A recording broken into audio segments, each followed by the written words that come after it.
সালাতের বিধান দিছে এজন্য নয় যে এর দ্বারা আল্লাহর অনেক ফায়দা হবে, আপনার ফায়দার জন্য দিছে। আকরাবু মা ইয়াকুনু আবদু লিরাব্বিহি ওয়া হুয়া সাজিদুন। বান্দা সবথেকে আল্লাহর নিকটে হয় যখন বান্দা সিজদায় যায়। বলে এই সময় মন করে চাও আল্লাহর কাছে, বেশি করে দোয়া করো। এই সময় তুমি যা দোয়া করো, তুমি আর তোমার রব আছে, এখানে আর কেউ নাই। তুমি যা দোয়া করো রব প্রত্যেকটা দোয়াকে কবুল করে নেন। সুবহানাল্লাহ বলেন।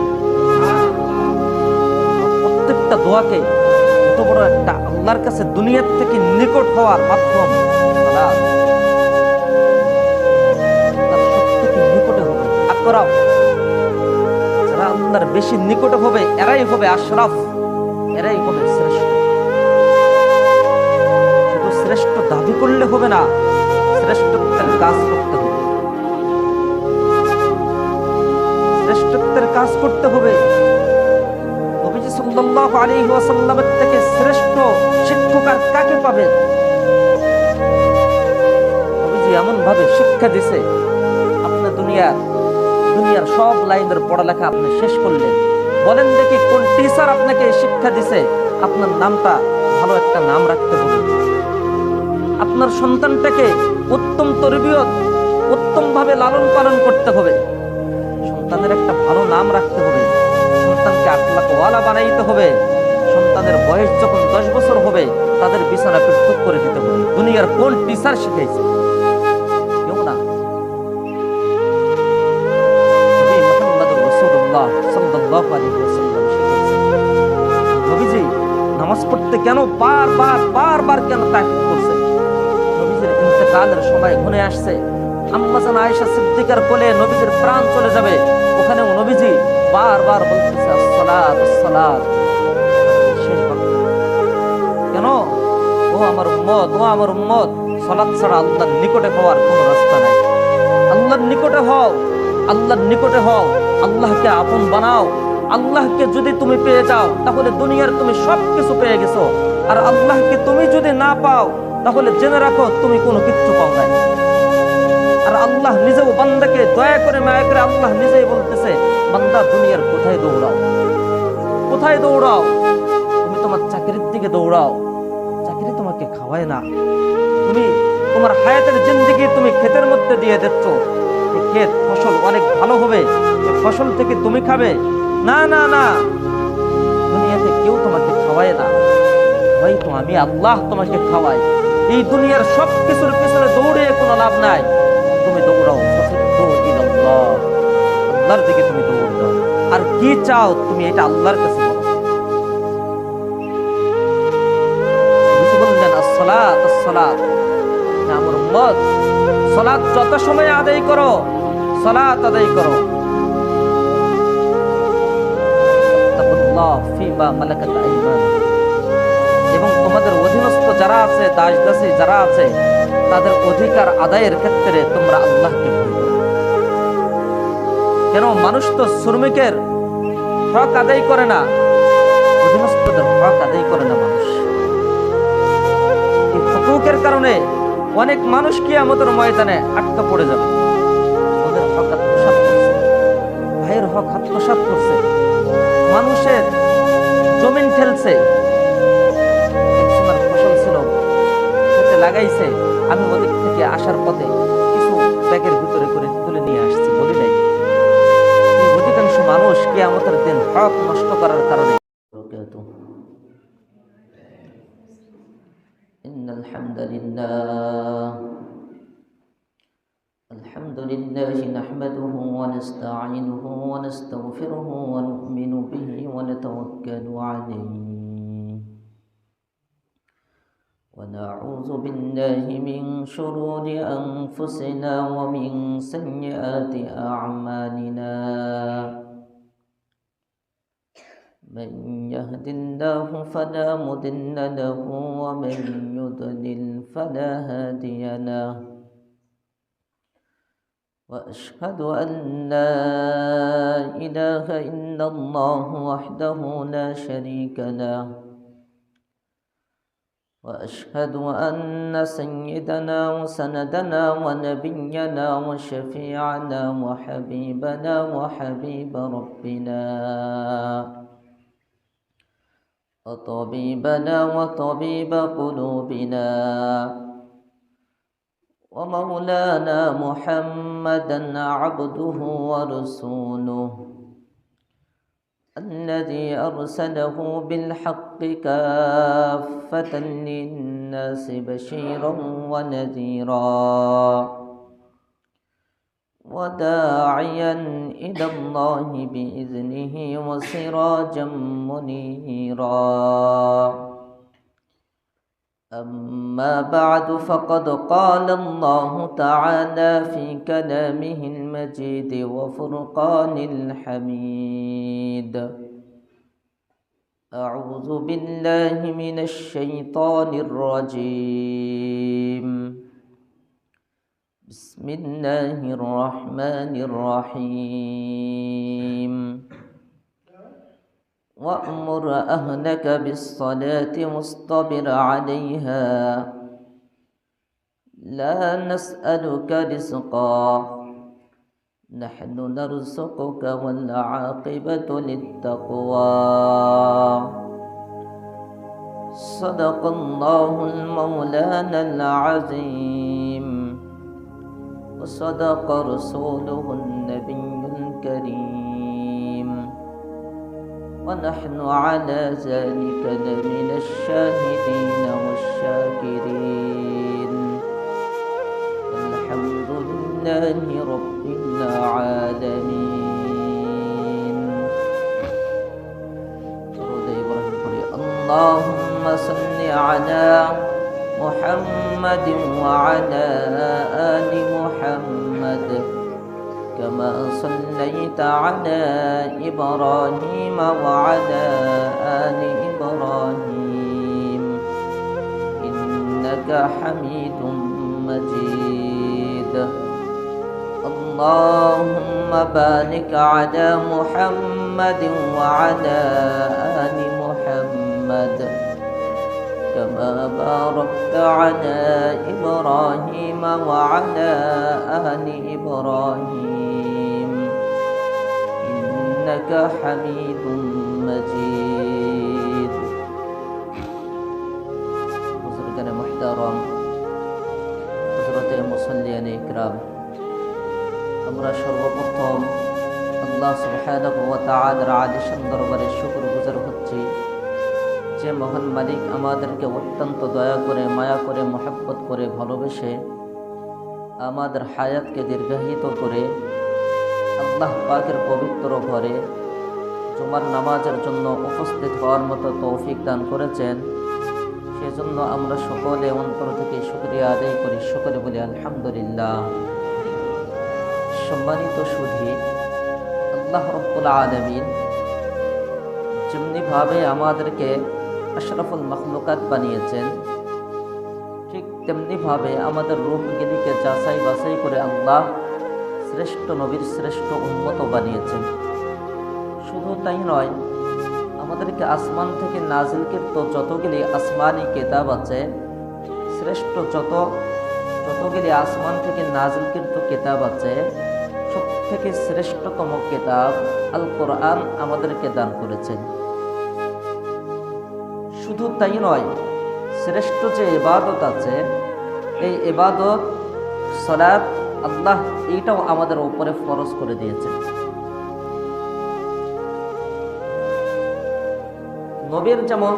নবী যেমন শ্রেষ্ঠ নবীর তেমনই শ্রেষ্ঠ উম্মত বানিয়েছেন। আবার আসমান থেকে নাজিলকৃত কিতাবের মধ্যে শ্রেষ্ঠ কিতাবের অধিকারী বানিয়েছেন। শ্রেষ্ঠ ইবাদত, যে ইবাদত দ্বারা আল্লাহর সাথে সাক্ষাৎ হয়, এইরকম একটা শ্রেষ্ঠ ইবাদত আমাদেরকে আল্লাহ দান করেছেন। সুবহানাল্লাহ বলি। তো মালিকের দয়াটা কেমন দেখেন।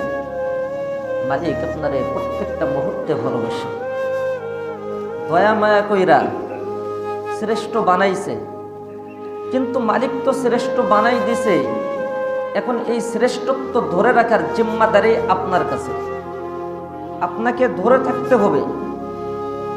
আসমান থেকে আল্লাহ কিতাব নাজিল করেছে, আপনি কোনোদিন ধরলেন না, কোনোদিন শুয়ে দেখলেন না, তেলাওয়াত করলেন না।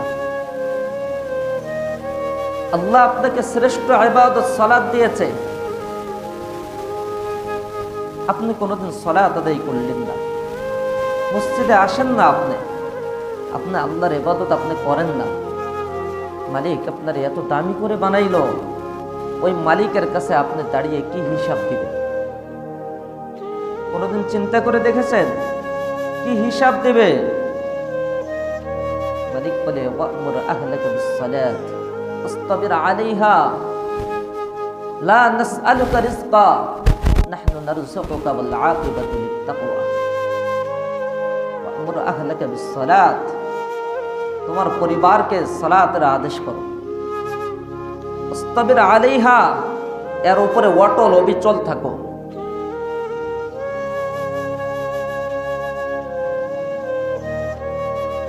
লা নাসআলুকা রিজকা, আমি তোমার থেকে রিজিক চাই না, তোমার থেকে আমি রিজিক চাই না। নাহনু নারযুকুকা, বরং আমি তোমাকে রিজিক দেই। কোথার থেকে রিজিক দেই? রিজিক কেমনে আমি তৈরি করি? আরে তুমি তো মাত্র মাঠের কৃষক হতে পারো, কিন্তু তুমি কোনো খাদ্য দানা তুমি তৈরি করতে পারো না। একটা দানা তোমার রিজিকের জন্য আমি আল্লাহ হাজার হাজার ফেরেশতা খাটাইয়ে তোমার জন্য আমি তৈরি করি।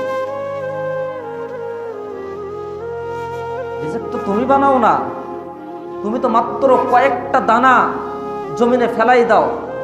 তুমি একটা আম খাইছিলা, ওটা আমি তোমার রিজিকে রাখছিলাম, ওটা খাইছো, ওটা খাওয়ার পরে ফেলাই দিছো। জমিন ওটাকে পচে গলে এটার থেকে একটা আমের গাছ বের করে দিছে, এই গাছটা হাজার হাজার হাজার হাজার আম দিয়ে চলছে। তৈরি করলো কে? কে তৈরি করলো? গাছ কে লাগাইলো? আর কতজন মানুষ খাইতেছে? এটাকে জমিনের ভিতরে নিয়ে জমিন এটাকে হজম করে ফেললো। এখান থেকে একটা মোটা শিকড় বের করে কিছু শিকড় চিকন গিলেকে জমিনের নিচে দিল, আর বড়টাকে আল্লাহ বড় করে একটা গাছে রূপান্তরিত করলো। সেই গাছটা হাজার হাজার ফল দিতেছে। তুমি তো কৃষি মানুষ, কৃষি কাজ করো। মনকে মন, টনকে টন যদি জমিনে ধান রোপণ করতে হতো, পাইতা না। তুমি সামান্য ফেলাই দাও, একটা দানা তুমি ফেলাই দিছো, একটা দানার থেকে আমি আল্লাহ হাজার হাজার দানা তৈরি করে দিছি। একবারও আমরা নিয়ে চিন্তা করবে? শুধুমাত্র তোমার খাবারের ব্যবস্থা করেছি এমন না, তোমার ফুল শরীরটার নিয়ন্ত্রণ আমি আল্লাহ নিজেই নিয়ে রাখছি। তোমার পূর্ণাঙ্গ শরীর আছে, শুধুমাত্র চোখের পানি শুকাই গেছে। দেখতে পাবেন এই যে দুনিয়াতে এতগুলি নাজ নিয়ামত আল্লাহ যে তৈরি করছে, শুধুমাত্র চোখের পানিটাকে যদি আল্লাহ শুকাই দেয়, পুরা শরীরের পানি শুকানোর দরকার নাই, তাহলেই অন্ধ, আর কিচ্ছু দেখতে পাবো না। মালিক দেখার মতো শক্তি দিলেন। রিজিক শুধুমাত্র খাবার না, আপনাকে যে একটা সুস্থ শরীর দিছে, এটাও তো শ্রেষ্ঠ একটা রিজিকের অন্তর্ভুক্ত। আল্লাহ বলতেছেন লা নাসআলুকা রিজকা, আমি তোমার থেকে রিজিক চাই না, আমি তো তোমাকে খাবার দিই। তো খাওয়াই শেষ করে এখানে না, আকিবাতু লিত-তাকওয়া, আর আখিরাতের শ্রেষ্ঠত্ব, আখিরাতের মর্যাদা, আখিরাতের কল্যাণ, এটা মুত্তাকিনদের জন্য। তাকওয়া হাহুনা, তাকওয়া থাকে কোথায়? তাকওয়া এটা জবানের দ্বারাই দেখা যায় না। আমি মুত্তাকি দাবি করলেও মুত্তাকি হওয়া যায় না।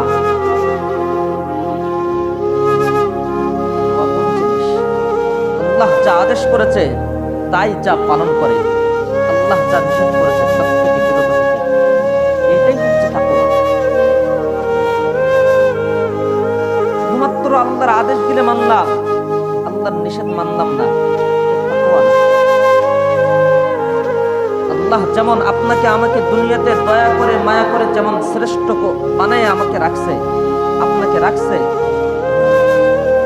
ঠিক তেমনি ভাবে আখিরাতে আখিরাতের ময়দানেও আমাদের শ্রেষ্ঠত্বের বিকাশ আল্লাহ ঘটাবে। দুনিয়াতেও চলতে আল্লাহর দয়া লাগে, আখিরাতেও আল্লাহর দয়া লাগে। আল্লাহ এজন্যই তো আপনার জন্য সালাতের বিধান দিছে, এজন্য নয় যে এর দ্বারা আল্লাহর অনেক ফায়দা হবে, আপনার ফায়দার জন্য দিছে। আকরাবু মা ইয়াকুনু আবদু মির রাব্বিহি ওয়া হুয়া সাজিদুন। বান্দা সবথেকে আল্লাহর নিকটে হয় যখন বান্দা সিজদায় যায়। বলে এই সময় মন খুলে চাও, বেশি করে দোয়া করো। এই সময় তুমি যা দোয়া করো, তুমি আর তোমার রব আছে, এখানে আর কেউ নাই। তুমি যা দোয়া করো রব প্রত্যেকটা দোয়াকে কবুল করে নেন। সুবহানাল্লাহ বলেন। প্রত্যেকটা দোয়াকে, এত বড় একটা আল্লাহর কাছে দুনিয়ার থেকে নিকট হওয়ার মাধ্যম সালাত। তার সবথেকে নিকটে হবে আকরাব। যারা আল্লাহর বেশি নিকটে হবে এরাই হবে আশরাফ, এরাই হবে শ্রেষ্ঠ। শুধু শ্রেষ্ঠ দাবি করলে হবে না, শ্রেষ্ঠত্বের কাজ করতে হবে। শ্রেষ্ঠত্বের কাজ করতে হবে। নবীজি সাল্লাল্লাহু আলাইহি ওয়াসাল্লামের থেকে শ্রেষ্ঠ শিক্ষক আর কাকে পাবেন?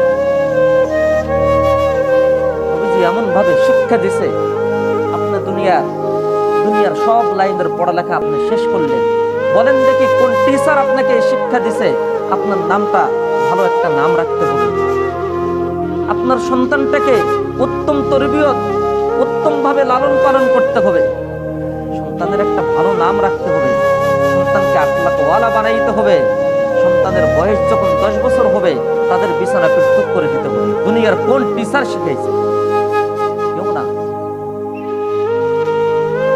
নবী মুহাম্মদুর রাসূলুল্লাহ সাল্লাল্লাহু আলাইহি ওয়াসাল্লাম শিখাইছে।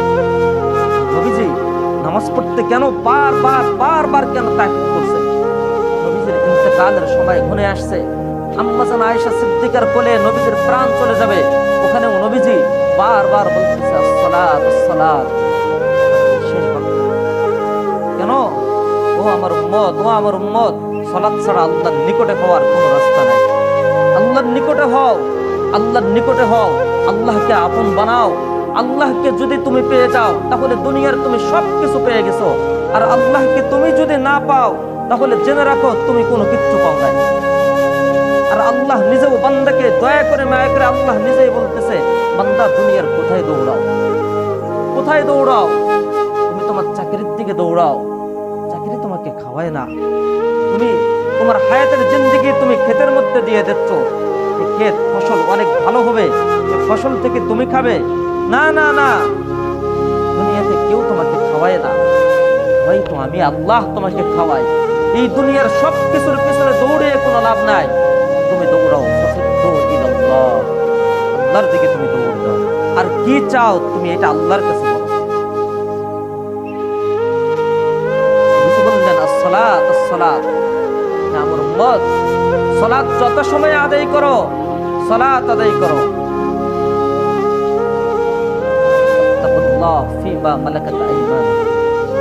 এবং তোমাদের অধীনস্থ যারা আছে, দাস দাসী যারা আছে, তাদের অধিকার আদায়ের ক্ষেত্রে তোমরা আল্লাহকে ভয় করো। কেন? মানুষ তো শ্রমিকের হক আদায় করে না, অধীনস্থদের হক আদায় করে না মানুষ। এই হুকুকের কারণে অনেক মানুষ কিয়ামতের ময়দানে আটকা পড়ে যাবে। ওদের হক আত্মসাৎ করছে, ভাইয়ের হক আত্মসাৎ করছে, মানুষের জমিন ঠেলছে। একজনের ফসল ছিল, খেতে লাগাইছে, আমি ওদিক থেকে আসার পথে কিছু ব্যাগের ভিতরে করে তুলে নিয়ে আসছি, বলি নাই। এই অধিকাংশ মানুষ কিয়ামতের দিন হক নষ্ট করার কারণে আখিরাতে ধরা খেয়ে যাবে।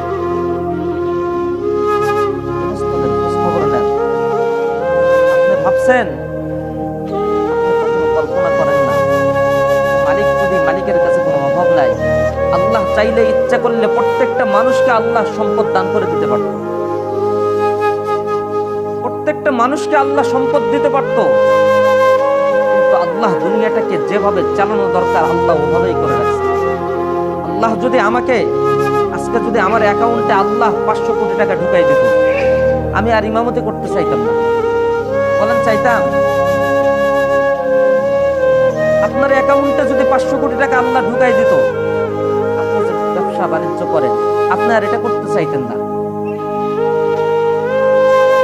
আপনার ছেলের অ্যাকাউন্টে যদি 500 কোটি টাকা আল্লাহ ঢুকাই দেন, তাহলে ওই যে ছেলে কৃষি কাজ করে আর কৃষি কাজ করবে না। সবাইকে আল্লাহ সম্পদ বাড়াই দিছে, কোটি কোটি টাকার মালিক বানাই দিছে। আচ্ছা বলেন তো দেখি, কেউ কি কারো কাজ করতে যাবে? বলেন চাবে? তাহলে কি হবে? আমরা কর্মহীনতায়, সম্পদ থাকবে, টাকা পয়সা থাকবে, কিন্তু দুনিয়ার নিজামটা নষ্ট হয়ে যাবে। কেউ কারো কথা শুনবে না, এক একজন এক এক দিকে ছুটে যাবে। এই যে দুনিয়াতে যত যুদ্ধ বিগ্রহ, যত মারামারি কাটাকাটি, এক রাষ্ট্র আর এক রাষ্ট্রের মধ্যে বোম মারে, এসব কিছুর পেছনে কারণ হচ্ছে অর্থনৈতিক। আমার অর্থনৈতিক সচ্ছল করতে হবে, অন্যদেরটা বরবাদ করতে হবে। সবাই আমার অধীনে হয়ে থাক, আমি কারো অধীনে হতে চাই না। এজন্য দেখবেন যখনই কোনো দ্বন্দ্ব হয়, এ রাষ্ট্র যখন বিরোধী দল আর ক্ষমতাসীন দল যখন থাকে, যখন এরা হরতাল অবরোধ করে, প্রথম দেখবেন যন্ত্রের উপরে আঘাত করে, গাড়ি ভাঙ্গে, তাই না? প্রযুক্তিগুলোকে নষ্ট করে দিতে, দুর্বল বানাই দিতে। এজন্য বিদেশিরা একটা ষড়যন্ত্র করছে, ইংরেজরা, যে আমরা তো এদেশ থেকে থাকতে পারলাম না, আমরা তো এদেশ থেকে বিদায় নিয়ে চলে গেলাম, কিন্তু আমাদের এমন চরিত্র এদের ভিতরে ঢুকাই দিয়ে যাইতে হবে, এরা যেন কোরআনের ধারে কাছে না যায়। মুসলমান যতদিন কোরআন আঁকড়ে ধরে থাকবে, মুসলমান যতদিন নামাজ পড়বে, ততদিন তো আল্লাহর সাথে তার একটা এমন একটা সম্পর্ক থাকবে, যে সম্পর্কর মাঝে কেউ বিচ্ছিন্ন ঘটাইতে পারবে না। আল্লাহর বান্দার মাঝে তাল্লুকটা এমন, বান্দা জমিনে বসে যা বলে আল্লাহ আসমানে বসে তাই বলতে দেরি হয়, কবুল করতে দেরি হয় না। এই সংযোগটাকে বিচ্ছিন্ন করে দিতে হবে। বিচ্ছিন্ন করে দেওয়ার মাধ্যম কি? কোরআনের প্রতিষ্ঠানগুলোকে বন্ধ করে দিতে হবে। দেখেন দুনিয়ার যতগুলো সেক্টর আছে, ইসলামী শিক্ষায় শিক্ষিত হওয়ার পরে এদের কোনো চাকরি নেই। কেন? এরা শর্ত করে দিছে যে ইংলিশ শিখাইতে হবে ইংরেজদের। ইংলিশেও একটা ভাষা, বাংলাও কিন্তু একটা ভাষা, আরবিও একটা ভাষা, তাই না? প্রত্যেকটা ভাষার স্বতন্ত্র স্বকীয়তা আছে। প্রত্যেকটা ভাষা দিয়ে গবেষণার বই লেখা যায়, তাই না? যেটা আপনি ইংলিশে যেটা আপনি বলবেন, ওটা তো আপনার ভাষা দিয়েও তো বলা যায়। কেন আপনাকে ইংলিশের মধ্যে প্রাধান্য দেওয়ার ক্ষেত্রে ওরা আপনাকে শিখাইছে কেন জানেন? ওই যে বিপরীত ওটা শিখতে যায় আপনি যেন কোরআন থেকে দূরে সরে যান। ভারতবর্ষে পৃথিবীর সমস্ত সম্পত্তি, ভারতবর্ষে যেই পরিমাণ সম্পদ ছিল, সারা পৃথিবীতে 5 ভাগ সম্পত্তিও সারা পৃথিবীতে ছিল না। ভারতবর্ষের 100 ভাগের 5 ভাগ সারা পৃথিবীতে ছিল না। কোন সময় ছিল এই পরিমাণ সম্পদ? যেই সময় এই ভারতবর্ষে শিক্ষা ছিল সব থেকে বেশি। কোন শিক্ষা ছিল? দুনিয়াবি কোনো শিক্ষা ছিল না, কোরআনের শিক্ষা ছিল। আপনারা ইতিহাস পড়ুন, 200 বছর আগে এই ভারতবর্ষে কোরআনের শিক্ষা প্রতিষ্ঠান ছাড়া ভিন্ন কোনো প্রতিষ্ঠান ছিল না। এখান থেকে গবেষণা হতো, আল্লাহ কোরআনে প্রত্যেকটা জিনিস রাখছে। ইংরেজরা আগে আঘাত করছে, কোরআনের প্রতিষ্ঠান বন্ধ করে দাও, প্রত্যেক ঘরে ঘরে টেলিভিশন ঢুকাই দাও, আর এই টেলিভিশনের মধ্যে এমন ভাবে তোমরা নাটকগুলো তৈরি করো যে টুপিওয়ালা দাড়িওয়ালা মানুষগুলাকে খারাপ পাঠাতে ঢুকাই দাও। কেন? এই মানুষগুলার ঘৃণা যদি ঢুকাই দেওয়া না যায় কোনো মুসলমানের কলবের ভিতরে, এই দেশটাকে ইংরেজদেরকে পালাইতে হয়েছে কিন্তু মুসলমানদের আলেমদের কারণে, তাই না? আলেমদের কারণে কিন্তু ভেঙে যেতে হয়েছে। 200 বছর শাসন করার পরে 190 বছর ওরা শাসন করছে এই রাষ্ট্র, তারপরেও ওরা থাকতে পারে নাই। অস্ত্র ছিল তাদের, কিন্তু নিরস্ত্র ওলামায়ে ইকরামদের ফতোয়ার কারণে, এই ভারতবর্ষের ওলামায়ে ইকরামের নেতৃত্বের কারণে সমস্ত মানুষ এক হয়ে ইংরেজরা এদেশে থাকতে পারে নাই। তাই ওরাও চিন্তা ভাবনা করেই দেখছে যে মুসলমান যতদিন কোরআনের সাথে লেগে থাকবে, মুসলমানদের সম্পর্ক যতদিন এই ধর্মের ওলামায়ে ইকরামদের সাথে থাকবে, ততদিন পর্যন্ত মুসলমানকে ধ্বংস করা সম্ভব নয়। তাই মুসলমানকে ধ্বংস করতে হলে মুসলমানকে সর্বপ্রথম কোরআন থেকে সরাই দিতে হবে, মুসলমানকে নামাজ থেকে বিচ্ছিন্ন করতে হবে, মুসলমানদের ধর্মীয় যে সমস্ত ওলামায়ে ইকরাম আছে তাদের থেকে সরাইতে হবে। কেন? কেন তাদের থেকে সরায়ে এরা দ্বীনের যত বড় কাজ করুক, যেই দাবি করুক না কেন, এরা গোমরাহ, এরা পথভ্রষ্ট। দেখেন না, তাবলীগ জামাতের মধ্যে একটা গ্রুপ, এরা আলেম মানে না, এরা আলেম মানে না, এরা নিজেরা নিজেদেরকে আলেম দাবি করে। এই জন্য দেখবেন এরা হাজার হাজার চিল্লা লাগাইছে, সারা জিন্দেগি চিল্লা লাগায়, এরা সূরা ফাতিহা বিশুদ্ধ করতে পারে না। কেন পারে না বলেন? পারে না কেন? বিদ্বেষের কিছু সিস্টেম আছে, বিদ্বেষের কিছু সিস্টেম আছে। আপনার সাথে আমার জমি নিয়ে দ্বন্দ্ব, আপনি আমাকে ঘৃণা করতে পারেন, এটাই স্বাভাবিক। কেন? আমি জুলুম করে আমি আপনার 1 বিঘা জমি দখল করে নিছি, তো আপনি আমার উপরে রাগ করবেন না? রাগ হওয়াটাই তো স্বাভাবিক। কিন্তু আপনি আমাকে কেন ঘৃণা করেন? আলেম হওয়ার কারণে ঘৃণা করেন। কোরআনের শিক্ষা আমার কাছে থাকার কারণে আপনি ঘৃণা করেন। তখন এই ঘৃণাটা আমার সাথে না, এই দুশমনী আমার সাথে না, এই দুশমনী আল্লাহর সাথে। নবীজি সাল্লাল্লাহু আলাইহি ওয়াসাল্লাম যখন দ্বীনের দাওয়াত দেওয়া শুরু করেছেন, তখন মক্কার কাফেররা, মক্কার মুশরিকরা নবীজির বিপক্ষে অবস্থান নিয়েছে। আল্লাহ নির্দেশ করে, ওগো হাবিব, এই দুশমনী আপনার সাথে না। আপনি 40 বছর পর্যন্ত মক্কায় আপনি অবস্থান করেছেন, আপনি চলাফেরা করেছেন, আপনি খেয়েছেন, আপনি কথা বলেছেন, এই সমাজে আপনি উঠা বসা করেছেন। 40 বছর পর্যন্ত আপনি আপনার পক্ষ থেকে কথা বলেছেন। এরা কেউ আপনার সাথে দুশমনী করে নাই। আজকে যখন এরা আপনাকে আল আমিন বলেছে, সাদেক বলেছে, সত্যবাদী বলেছে, আপনি যা ফায়সালা দিয়েছেন সেই ফায়সালা এরা মেনে নিয়েছে। কিন্তু আজকে যখন আমার পক্ষ থেকে নাজিলকৃত ওহীর দাওয়াত আপনি তাদেরকে দিতেছেন, তখন তারা আপনাকে পাগল বলতেছে। ওগো হাবিব, দুশমনী আপনার সাথে না, এই দুশমনী আমার সাথে। সুতরাং তাদের ক্ষেত্রে ভ্রুক্ষেপ করার কোনো দরকার নাই। আমি আপনাকে যে দায়িত্ব দিয়েছি, এই দায়িত্ব আপনি আদায় করেন। আপনাকে লাস্তা আলাইহিম বিমুসাইতির, আমি আপনাকে চৌকিদার করে বানাই দেই নাই, আমি আপনাকে দারোগা বানাই নাই যে এদেরকে পিটাই পিটাই, এদেরকে বুঝাই বুঝাই মসজিদ পর্যন্ত আনতে হবে, এই জিম্মাদারি আমি আপনাকে দেই নাই। আপনাকে আমি দায়িত্ব দিয়েছি, ওয়া আলাইনা ইল্লাল বালাগ। আপনি সঠিক কথাটা আমার পক্ষ থেকে নাজিলকৃত ওহী গিলে আপনি আপনার উম্মত পর্যন্ত পৌঁছাই দিবেন। যারা গ্রহণ করবে তাদেরকে আমি যেমন দুনিয়াতেও শ্রেষ্ঠ বানাবো, আমি আল্লাহ আখিরাতেও তাদেরকেই শ্রেষ্ঠ বানাবো। ও হাবিব, শুধুমাত্র আমি আল্লাহর বিধান মানে তাহলে হবে তা নয়। নামাজ আদায় করবে হাবিব, এটা আমি আল্লাহর আদেশ। নামাজের ভিতরে আপনার তরিকা যেই পরিমাণ আছে, আপনার তরিকায় যদি কেউ ইবাদত করে তাহলে আমি আল্লাহ গ্রহণ করব, না হলে করব না। ওগো হাবিব, আপনাকে আমি মডেল বানাইছি আপনার উম্মতের জন্য। আপনার চলাটা যেই রকম হবে, আপনার উম্মতের চলাও ওই রকম হবে। আপনার বলা যেমন সুন্দর, আপনার উম্মতের বলাও এমন সুন্দর হবে। আপনি যেমন আখলাক ওয়ালা, নবীজির আখলাক কেমন ছিল? আম্মা যারা আয়েশা সিদ্দিকাকে জিজ্ঞাসা করা হয়েছিল যে নবীজির আখলাক কেমন ছিল, নবীজি বলছিলেন, এই আম্মা যারা আয়েশা সিদ্দিকা রাদিয়াল্লাহু আনহা, উনি উত্তর করেছিলেন, খুলকুহু আল কোরআন। পুরা কোরআনটাই নবীজির চরিত্র, পুরা কোরআনটাই নবীজির চরিত্র।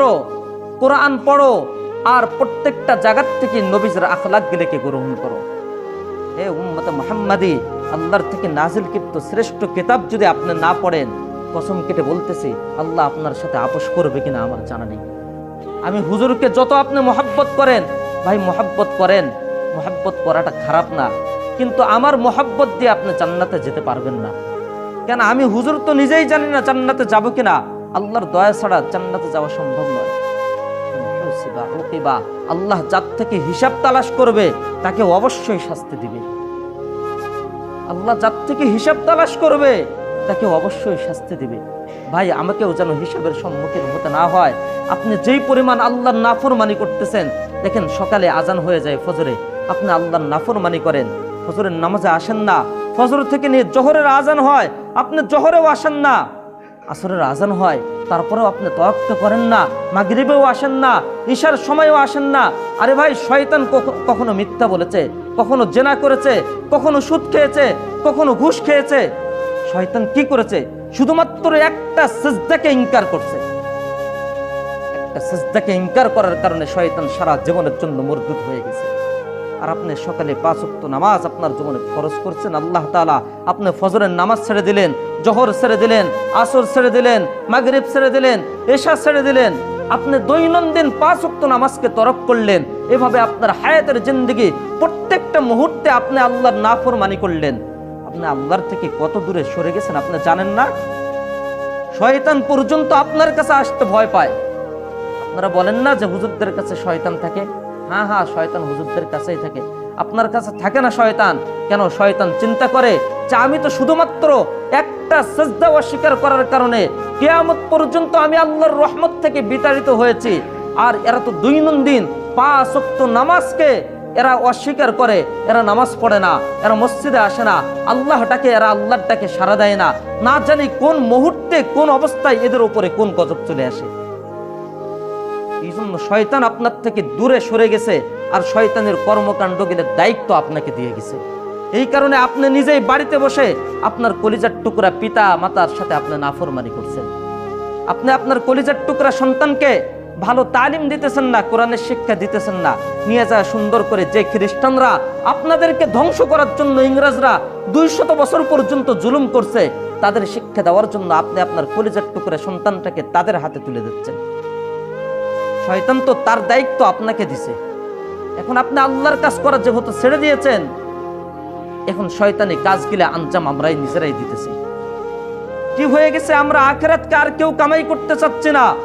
আখিরাত নষ্ট হয়ে যাক, বরবাদ হয়ে যাক, দুনিয়া কামাই করতে হবে। দুনিয়াতে নেতা হতে হবে, মানুষ মারতে হবে, হত্যা করতে হবে, আমার দাপট্য থাকতে হবে। আমার নাম শুনলে যেন মানুষ ভয় পায়। আরে ভাই, এই নাম দিয়ে কি করবেন? একটু সময়ের জন্য কি আপনি চিন্তা করেন না? কিয়ামতের দিন আল্লাহ যখন বিচারকের কাঠগড়ায় যখন আল্লাহ নিজে বসবেন, তখন আল্লাহ ঘোষণা করবেন লিল্লাহিল মুলকুল ইয়াউম, আজকের দিনের রাজত্ব কার? এই আজকের দিনের বাদশা। দুনিয়াতে কত দাপট তুমি দেখাইছিলা, দুনিয়াতে তোমার কত পাওয়ার ছিল।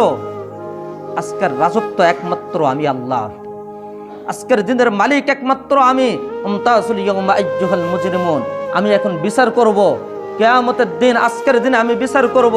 ওই যারা নাফরমান আছো, দুনিয়াতে তোমরা মসজিদে আসো নাই, দুনিয়াতে কোরআন তেলাওয়াত করো নাই, ভালো মানুষরা যখন আহ্বান করেছিল, ভালো কোরআনের সমাবেশে তোমরা আসো নাই, মাদ্রাসা তৈরি হয়ে গেছিল, মাদ্রাসা বন্ধ করার জন্য তোমরা চেষ্টা করছো, যারা রক্ষা করার জন্য চেষ্টা করছে তাদের থেকে তোমরা পৃথক হয়ে যাও।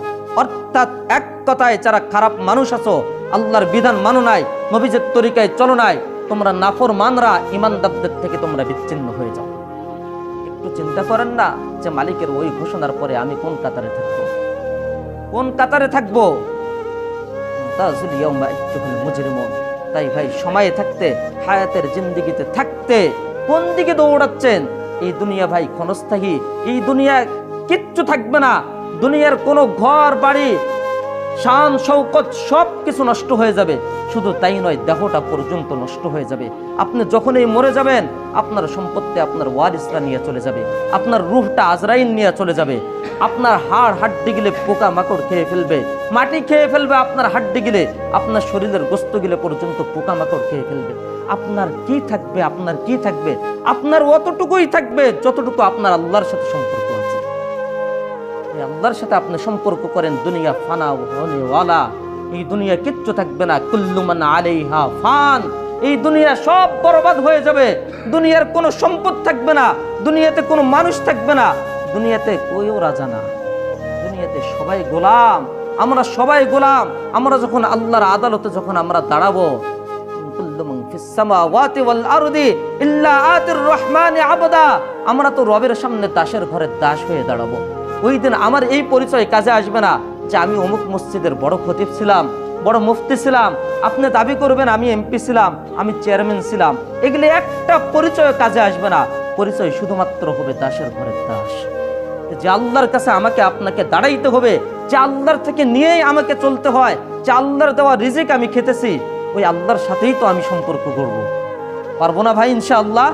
আল্লাহ রাব্বুল আলামিন আমাদের সবাইকে কোরআন তেলাওয়াতের মাধ্যমে এবং সালাতের মাধ্যমে আল্লাহর সাথে সম্পর্ক গড়ার তৌফিক দান করেন। ওয়া আখিরু দাওয়ানা আনিল হামদুলিল্লাহি রাব্বিল আলামিন। যারা সুন্নত পড়েন নাই তারা 4 রাকাত